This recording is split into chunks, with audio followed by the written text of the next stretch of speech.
今日呢，我哋嚟試一間小眾咖啡新地。我哋叫咗牛油果 toast、吞拿卷同埋佢嘅早餐卷。佢嘅紫薯 latte 味道比較清新 ，Americano 呢咖啡味亦都比較淡。佢嘅 golden milk latte 呢亦都唔算味道好濃郁。Avocado toast 味道整體偏酸，個包比較硬，我就唔係好食得慣啦。反而係佢嘅吞拿卷呢，味道好 match， 又清新，味道又足夠，好好食，非常之推薦。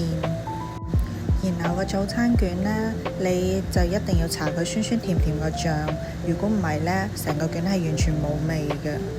整體嚟講，價錢性價比算中等，不過如果你想享受咖啡嘅話呢，就要考慮下啦。佢比較嘈雜，你哋覺得點？